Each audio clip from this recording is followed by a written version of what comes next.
Hello friends, तो आज के वीडियो में हम लोग Golgi operators, mitochondria and plastids के स्ट्रक्चर और फंक्शन को एक्सप्लेन करेंगे। ओके, तो चलिए शुरू करते हैं। तो पहला पॉइंट है गोल्जी ऑपरेटर्स। तो चलिए इसके बारे में देखते हैं। तो जो गोल्जी ऑपरेटर्स को सबसे पहले जो डिस्कवर किया था वो कैमलियो गोल्जी थे। इन्होंने ही सबसे पहले गोल्जी ऑपरेटर्स को डिस्कवर किया था, तो इसीलिए इनके नाम पे ही गोल्जी ऑपरेटर्स पड़ा। ठीक है। अब नेक्स्ट पॉइंट है कि जो गोल्जी ऑपरेटर्स है वो सभी यूकैरियोटिक सेल्स में प्रेजेंट होता है एक्सेप्ट आरबीसी। मतलब आरबीसी में ये नहीं पाया जाता है, लेकिन बाकी सभी यूकैरियोटिक सेल्स में नहीं, यूकैरियोटिक सेल्स में ये पाया जाता है, बट आरबीसी में नहीं पाया जाता है। ठीक है। अब नेक्स्ट पॉइंट है कि जो it is a specialised portion of smooth endoplasmic reticulum meant for cell secretion. अब कुछ पार्ट स्मूथ एंडोप्लाज्मिक रेटिकुलम का ही जब स्पेशलाइज हो जाता है अपने फंक्शन में, तो वही गोल्जी ऑपरेटर्स बनाता है। ठीक है। तो ये था गोल्जी ऑपरेटर्स के बारे में। चलिए अब इसको फिगर के थ्रू समझते हैं हम लोग। ठीक है। तो ये जो फिगर है वो गोल्जी ऑपरेटर्स का फिगर है। ठीक है। ये वाला पार्ट है गोल्जी सिस्टर्नी। ठीक है, जहाँ पे किसी भी सिक्रेशन होता है और मॉडिफिकेशन होता है प्रोडक्ट्स का। ये वाला पार्ट है ट्रांसपोर्ट वेसिकल्स। ट्रांसपोर्ट वेसिकल जो है ट्रांसपोर्ट करता है सब्सटेंस और प्रोडक्ट्स, एंजाइम्स का, म्यूकस का, हार्मोन्स का, वो सब इसी के थ्रू ट्रांसपोर्ट होते हैं। ठीक है। और ये वाला पार्ट है सिक्रेटरी वेसिकल्स। इसका जो फंक्शन होता है वो सिक्रेट करता है आपके हार्मोन्स, एंजाइम्स। ठीक है। तो ये जो स्ट्रक्चर था ये गोल्जी ऑपरेटर्स का स्ट्रक्चर है। ठीक है। अब चलिए अब उसके फंक्शन के बारे में हम लोग जानते हैं कि जो फंक्शन ऑफ गोल्जी ऑपरेटर्स है वो क्या होता है। तो चलिए जानते हैं। तो जो पहला फंक्शन है गोल्जी ऑपरेटर्स का, कि जो गोल्जी ऑपरेटर्स है वो cell wall, plasma membrane, lysosomes, polysaccharides and glycoprotein का सिंथेसिस करता है। ठीक है। इन सभी का सिंथेसिस गोल्जी ऑपरेटर्स ही करता है। अब नेक्स्ट फंक्शन है म्यूकस, एंजाइम्स एंड हार्मोन्स का सिक्रीशन भी गोल्जी ऑपरेटर्स ही हम लोग का करता है। ठीक है। अब थर्ड पॉइंट है कि स्टोरेज ऑफ सिक्रेटरी प्रोडक्ट्स। अब जितने भी प्रोडक्ट्स जो सिक्रेट होते हैं, सिंथेसाइज होते हैं, वे सब के सब हम लोग के गोल्जी ऑपरेटर्स में ही स्टोर होते हैं। और तब तक स्टोर होते हैं जब तक वो मॉडिफाइड ना हो जाए, जब तक अपने परफेक्ट फॉर्म में ना आ जाए, तब तक वो गोल्जी ऑपरेटर्स में ही स्टोर होते हैं। ठीक है। अब नेक्स्ट पॉइंट है कि formation of acrosome in sperms and cell plate during cell divisions in plant cells. अब जो स्पर्म्स के जो एक्रोसोम है जिसके हेल्प से स्पर्म एग में वो ओवम में इंटर करता है, वो उस एक्रोसोम का फॉर्मेशन गोल्जी ऑपरेटस ही करता है। ठीक है। और सेल प्लेट का भी जो फॉर्मेशन है वो गोल्जी ऑपरेटस ही करता है प्लांट सेल में। ठीक है। तो ये था, ये फंक्शन था गोल्जी ऑपरेटस का। तो चलिए अब नेक्स्ट स्ट्रक्चर के बारे में जानते हैं। अब नेक्स्ट स्ट्रक्चर है माइटोकॉन्ड्रिया, जिसे हम लोग पावर हाउस ऑफ सेल भी कहते हैं। ठीक है। माइटोकॉन्ड्रिया को पावर हाउस ऑफ सेल भी कहते हैं। इसके बारे में हम लोग जानते हैं। तो इसके बारे में पहला पॉइंट लिखा है कि it is found in both animal and plant cell. तो जो माइटोकॉन्ड्रिया है हम लोग का दोनों एनिमल सेल में भी पाया जाता है और प्लांट सेल में भी पाया जाता है। ठीक है। नेक्स्ट पॉइंट लिखा है कि ये जो माइटोकॉन्ड्रिया है वो एक डबल मेम्ब्रेन स्ट्रक्चर है। मतलब इसके चारों तरफ दो मेम्ब्रेन पाए जाते हैं। ठीक है। थर्ड पॉइंट, जो माइटोकॉन्ड्रिया रेस्पिरेटरी एंजाइम्स कंटेन करता है, वो और वही रेस्पिरेटरी एंजाइम्स का यूज़ होता है ग्लूकोज के ऑक्सीडेशन में, और उस ऑक्सीडेशन से हम लोग की एनर्जी रिलीज होती है एटीपी के फॉर्म में, और उसी एनर्जी को यूज़ किया जाता है वेरियस फंक्शंस परफॉर्म करने के लिए। ठीक है। अब जो नेक्स्ट पॉइंट लिखा है कि it is also called semi autonomous organelles. इस माइटोकॉन्ड्रिया को हम लोग सेमी ऑटोनॉमस ऑर्गेनल्स भी कहते हैं। क्यों? क्योंकि माइटोकॉन्ड्रिया खुद रेप्लिकेट कर सकता है और खुद उसके पास खुद का जेनेटिक सिस्टम होता है। मतलब उसके पास खुद का डीएनए होता है, खुद का आरएनए होता है। ठीक है। तो जितने भी ऑर्गेनल्स जो खुद रेप्लिकेट कर सके और जिसका खुद का जेनेटिक सिस्टम हो, उसे हम लोग सेमी ऑटोनॉमस ऑर्गेनल्स भी कहते हैं। ठीक है। तो माइटोकॉन्ड्रिया को हम लोग सेमी ऑटोनॉमस ऑर्गेनल्स भी कहा जाता है। ओके। चलिए अब माइटोकॉन्ड्रिया के स्ट्रक्चर के बारे में हम लोग जानते हैं। तो जो ये फिगर दिया हुआ ये माइटोकॉन्ड्रिया का फिगर है। ठीक है। जो अब जैसे बताया है कि ये डबल मेम्ब्रेन स्ट्रक्चर है, तो भी ये बाहर वाला आउटर मेम्ब्रेन है और ये इनर मेम्ब्रेन है, और इन दोनों मेम्ब्रेन के स्पेस को हम लोग पेरी माइटोकॉन्ड्रियल स्पेस कहा जाता है। ठीक है। अब ये वाला जो पार्ट है अंदर का, ये क्रिस्टी है। इसी क्रिस्टी के अंदर हम लोग के एंजाइम्स और मैट्रिक्स होते हैं। ठीक है। ये राइबोसोम्स है, राइबोसोम्स प्रोटीन सिंथेसिस करता है इसका। ठीक है। ये वाला आउटर चैम्बर है और ये वाला जो पार्ट है वो इनर चैम्बर है। ठीक है। और इसके खुद के देखिए खुद के डीएनए, इसलिए हम लोग इससे सेमी ऑटोनॉमस ऑर्गेनल्स भी कहा जाता है। मतलब ये खुद रेप्लिकेट कर सकता है, इसका खुद का जेनेटिक सिस्टम होता है। ठीक है, तो जो ये स्ट्रक्चर था ये हम लोग का माइटोकॉन्ड्रिया का स्ट्रक्चर था। अब फंक्शन ऑफ माइटोकॉन्ड्रिया को चलिए देखते हैं। तो जो मेन फंक्शन है माइटोकॉन्ड्रिया का वो एटीपी सिंथेसिस है। जो एटीपी का जो प्रोडक्शन होता है वो माइटोकॉन्ड्रिया के अंदर ही होता है। इसीलिए हम लोग माइटोकॉन्ड्रिया को पावर हाउस ऑफ सेल कहते हैं। क्यों? क्योंकि एटीपी जो है उससे एनर्जी रिलीज होती है और वही एनर्जी हम लोग की बॉडी के सेल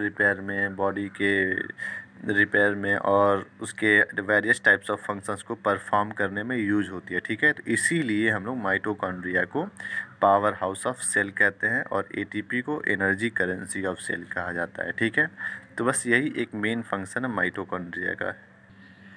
चलिए अब नेक्स्ट स्ट्रक्चर देखते हैं। नेक्स्ट स्ट्रक्चर जो है प्लास्टिड्स है। प्लास्टिड्स मतलब क्लोरोप्लास्ट, इन सबको हम लोग प्लास्टिड्स कहा जाता है। इस प्लास्टिड्स को हम लोग द किचन ऑफ सेल भी कहते हैं। क्यों? क्योंकि फोटोसिंथेसिस मतलब फूड का जो प्रिपरेशन है वो प्लास्टिड्स के अंदर ही परफॉर्म होता है, इसीलिए हम लोग इसे किचन ऑफ सेल कहते हैं। तो चलिए इसके बारे में जानते हैं कि इसमें लिखा है first point, plastids are the largest cell organelles found in plant cells only. जो प्लास्टिड्स होते हैं वो सबसे बड़े सेल ऑर्गेनल्स होता है और ये केवल प्लांट सेल में पाए जाते हैं, एनिमल सेल में ये नहीं पाए जाते हैं। ठीक है, ये केवल प्लांट सेल में पाए जाते हैं और लार्जेस्ट सेल ऑर्गेनल्स होते हैं प्लास्टिड्स। ठीक है, नेक्स्ट पॉइंट, अब माइटोकॉन्ड्रिया जैसे ये प्लास्टिड्स भी डबल मेम्ब्रेन स्ट्रक्चर होते हैं और जो इनका शेप होता है वो ओवल भी हो सकता है, स्फेरिकल भी हो सकता है और डिस्कॉइडल भी हो सकता है। ठीक है, मतलब इन तीनों में से कोई भी शेप हो सकता है और ये डबल मेम्ब्रेन स्ट्रक्चर है। ठीक है, चलिए अब प्लास्टिड्स के स्ट्रक्चर के बारे में जान पढ़ते हैं। ठीक है, तो जो ये फिगर दिया हुआ है वो प्लास्टिड्स का फिगर है। ठीक है, माइटोकॉन्ड्रिया से भी डबल मेम्ब्रेन है, बाहर वाले को आउटर मेम्ब्रेन, अंदर वाले को इनर मेम्ब्रेन कहते हैं। ठीक है, ये वाला जो पार्ट देख रहे हैं इसे ग्रैनम कहा जाता है। ग्रैनम जो है थैलाकॉइड के ग्रुप को ग्रैनम कहते हैं। मतलब एक वाला पार्ट थैलाकॉइड है और इस जब कई थैलाकॉइड आपस में मिल जाते हैं तो उसके ग्रुप को हम लोग ग्रैनम कहा जाता है। ठीक है, तो इसी ग्रैनम के अंदर हम लोग का क्लोरोफिल पाया जाता है और function of photosynthesis he perform होता है। ठीक है,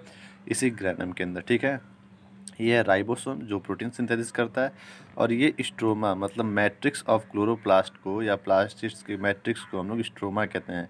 जो ये स्ट्रोमा होता है वो बहुत सारे एंजाइम्स आपका कंटेन करता है जिससे कि आपका लाइट रिएक्शन और डार्क रिएक्शन यहाँ परफॉर्म होते हैं। ठीक है, तो यही जो स्ट्रक्चर था ये हम लोग का क्लोरोप्लास्ट का स्ट्रक्चर था। ठीक है, अब चलिए टाइप्स ऑफ प्लास्टिड्स हम लोग जानते हैं कि प्लास्टिड्स के कितने टाइप्स होते हैं। तो प्लास्टिड्स के 3 टाइप्स होते हैं। एक पहला होता है क्लोरोप्लास्ट, दूसरा होता है क्रोमोप्लास्ट और तीसरा होता है ल्यूकोप्लास्ट। अब इन तीनों को हम लोग एक एक करके एक्सप्लेन करते हैं। ठीक है, तो जो पहला है क्लोरोप्लास्ट, चलिए इसके बारे में जानते हैं कि इसमें फर्स्ट पॉइंट लिखा है these are found in green parts of plants. मतलब कि जो ग्रीन पार्ट्स है प्लांट्स के उन्हीं में केवल क्लोरोप्लास्ट पाया जाता है। ठीक है, जो ये क्लोरोप्लास्ट है वो केवल ग्रीन पार्ट्स में ही पाया जाता है। अब नेक्स्ट पॉइंट है कि जो क्लोरोप्लास्ट है वो एक ग्रीन पिगमेंट कंटेन करता है जिसे हम लोग क्लोरोफिल कहते हैं और यही क्लोरोफिल होता है जो फोटोसिंथेसिस के लिए रिस्पॉन्सिबल होता है। मतलब इसी क्लोरोफिल के प्रेजेंस में फोटोसिंथेसिस परफॉर्म होता है, अदरवाइज वो परफॉर्म नहीं होगा अगर क्लोरोफिल नहीं हो। ठीक है, अब नेक्स्ट पॉइंट लिखा है जो मैट्रिक्स या ग्राउंड सब्सटेंस है क्लोरोप्लास्ट का उसे हम लोग स्ट्रोमा कहते हैं और जो मेम्ब्रेनस सिस्टम है उसे हम लोग ग्रैना कहते हैं। ठीक है, जो हम लोग का थैलाकॉइड के ग्रुप को कंटेन करता है। ठीक है, तो मैट्रिक्स या ग्राउंड सब्सटेंस को स्ट्रोमा कहते हैं और वो मेम्ब्रेनस सिस्टम को हम लोग ग्रैना कहते हैं। ठीक है, अब जो क्लोरोप्लास्ट है वो भी एक सेमी ऑटोनॉमस बॉडीज है। क्यों? क्योंकि जैसा पीछे बताया गया है, क्योंकि क्लोरोप्लास्ट के अंदर भी होता है अपना खुद का जेनेटिक सिस्टम और ये खुद से रेप्लिकेट कर सकता है और अपना वो क्लोन बना सकता है, अपना फोटोकॉपी बना सकता है। ठीक है, तो इसलिए हम लोग इससे सेमी ऑटोनॉमस बॉडीज़ भी कहते हैं। ठीक है, अब जो नेक्स्ट टाइप है वो है क्रोमोप्लास्ट। ठीक है, तो चलिए इसका हम जानते हैं कि these contain yellow, orange and red pigment. अब जो प्लांट्स के जो येलो, ऑरेंज और रेड पिगमेंट होते हैं, रेड कलर होता है, वो ये क्रोमोप्लास्ट के कारण ही होता है। तो जितने भी पिगमेंट होते हैं जो येलो, ऑरेंज और रेड पिगमेंट कंटेन करते हैं वो हम लोग के क्रोमोप्लास्ट में पाए जाते हैं। ठीक है, अब नेक्स्ट पॉइंट लिखा है they are mostly presents in petals of flowers and fruits. मतलब कि ये अधिकतर हम लोग के जो फ्लावर्स के जो पेटल्स होते हैं उसमें पाए जाते हैं और फ्रूट्स में पाए जाते हैं। ठीक है, अब जो नेक्स्ट पॉइंट लिखा है कि colouring pigments are xanthophyll and carotene. अब जो कलरिंग पिगमेंट्स हैं, मतलब जो कलर के लिए रिस्पॉन्सिबल हैं, वो दो पिगमेंट है आपको, ज़ैंथोफिल है और एक कैरोटीन है। ज़ैंथोफिल जो है वो येलो कलर के लिए रिस्पॉन्सिबल होता है और कैरोटीन जो है वो आपका ऑरेंज और रेड कलर के लिए रिस्पॉन्सिबल होता है। ठीक है, मतलब प्लांट के जो येलो कलर होते हैं उसके लिए ज़ैंथोफिल आपका रिस्पॉन्सिबल है, और जो ऑरेंज और रेड कलर होते हैं उसके लिए आपका कैरोटीन रिस्पॉन्सिबल है। ठीक है, अब नेक्स्ट पॉइंट है ल्यूकोप्लास्ट, मतलब जो प्लास्टिड्स के जो थर्ड टाइप है उससे हम लोग ल्यूकोप्लास्ट कहते हैं। तो जो ल्यूकोप्लास्ट है वो कलरलेस पिगमेंट होता है, मतलब उसके पास कोई भी कलर्ड पिगमेंट नहीं होता है, और जो इसका मेन फंक्शन है वो स्टोर करता है, मतलब जो फूड सिंथेसिस होता है वो हम लोग का ल्यूकोप्लास्ट में ही स्टोर होता है। ठीक है, अब इसके 3 टाइप्स होते हैं जो अलग अलग फूड को स्टोर करते हैं। ठीक है, तो जो स्टार्च है वो हम लोग का एमाइलोप्लास्ट में स्टोर होता है, मतलब जितने भी स्टार्च जैसे ग्लूकोज हुआ, माल्टोज हुआ, ये सब हम लोग के एमाइलोप्लास्ट में स्टोर होते हैं। ठीक है, और जो प्रोटीन है वो हम लोग का एल्यूरोप्लास्ट में स्टोर होता है, और जो लिपिड है वो हम लोग का इलायोप्लास्ट में स्टोर होता है। तो ल्यूकोप्लास्ट का हम लोग का मेन फंक्शन स्टोरेज का है। ठीक है, इसके 3 टाइप्स होते हैं, एमाइलोप्लास्ट, एल्यूरोप्लास्ट और इलायोप्लास्ट। ठीक है, अब चलिए फंक्शन ऑफ क्लोरोप्लास्ट के बारे में जानते हैं। तो जो सबसे मेन फंक्शन है क्लोरोप्लास्ट का वो है फोटोसिंथेसिस परफॉर्म करना, मतलब जो प्लांट का जो फूड प्रिपेयर होता है वो हम लोग का क्लोरोप्लास्ट के अंदर ही परफॉर्म होता है, और इसीलिए हम लोग इसे the kitchen of the cell कहा जाता है। ठीक है, जो क्लोरोप्लास्ट है वो फोटोसिंथेसिस परफॉर्म करता है और इसी कारण हम लोग इसे the kitchen of the cell कहा जाता है। अब नेक्स्ट पॉइंट लिखा है it gives colours to different parts of the plants. जैसा कि बताया गया कि जो कलर्ड पिगमेंट होते हैं वो हम लोग के प्लास्टिड के अंदर स्टोर होते हैं, तो इसीलिए जो प्लांट्स के जो डिफरेंट कलर होते हैं उसके लिए हम लोग का प्लास्टिड से रिस्पॉन्सिबल है। ठीक है, जो ग्रीन कलर की हम लोग का क्लोरोप्लास्ट रिस्पॉन्सिबल है, और रेड, ऑरेंज या येलो कलर के लिए हम लोग का क्लोरोप्लास्ट रिस्पॉन्सिबल है। अब थर्ड पॉइंट लिखा है they also store food in leucoplast. अब जितने भी फूड प्रिपेयर होते हैं वो हम लोग सब का सब हम लोग का ल्यूकोप्लास्ट में स्टोर होता है। ठीक है, जितने भी फूड होते हैं वो सब के सब ल्यूकोप्लास्ट में स्टोर होते हैं। अब नेक्स्ट पॉइंट लिखा है they utilize CO2 and generate oxygen O2। ठीक है, तो जो फोटोसिंथेसिस में जब कार्बन डाइऑक्साइड का जब यूटिलाइजेशन होता है और उस यूटिलाइजेशन के बाद जब वो आपका फूड बनाता है, ग्लूकोज बनाता है, तो उसके साथ साथ वो ऑक्सीजन गैस भी रिलीज़ करता है। तो यही प्लास्टिड्स है जो कार्बन डाइऑक्साइड को यूटिलाइज करता है और उसे यूटिलाइज करके आपका ऑक्सीजन जनरेट करता है। ठीक है, तो ये था फंक्शन ऑफ प्लास्टिड्स के बारे में।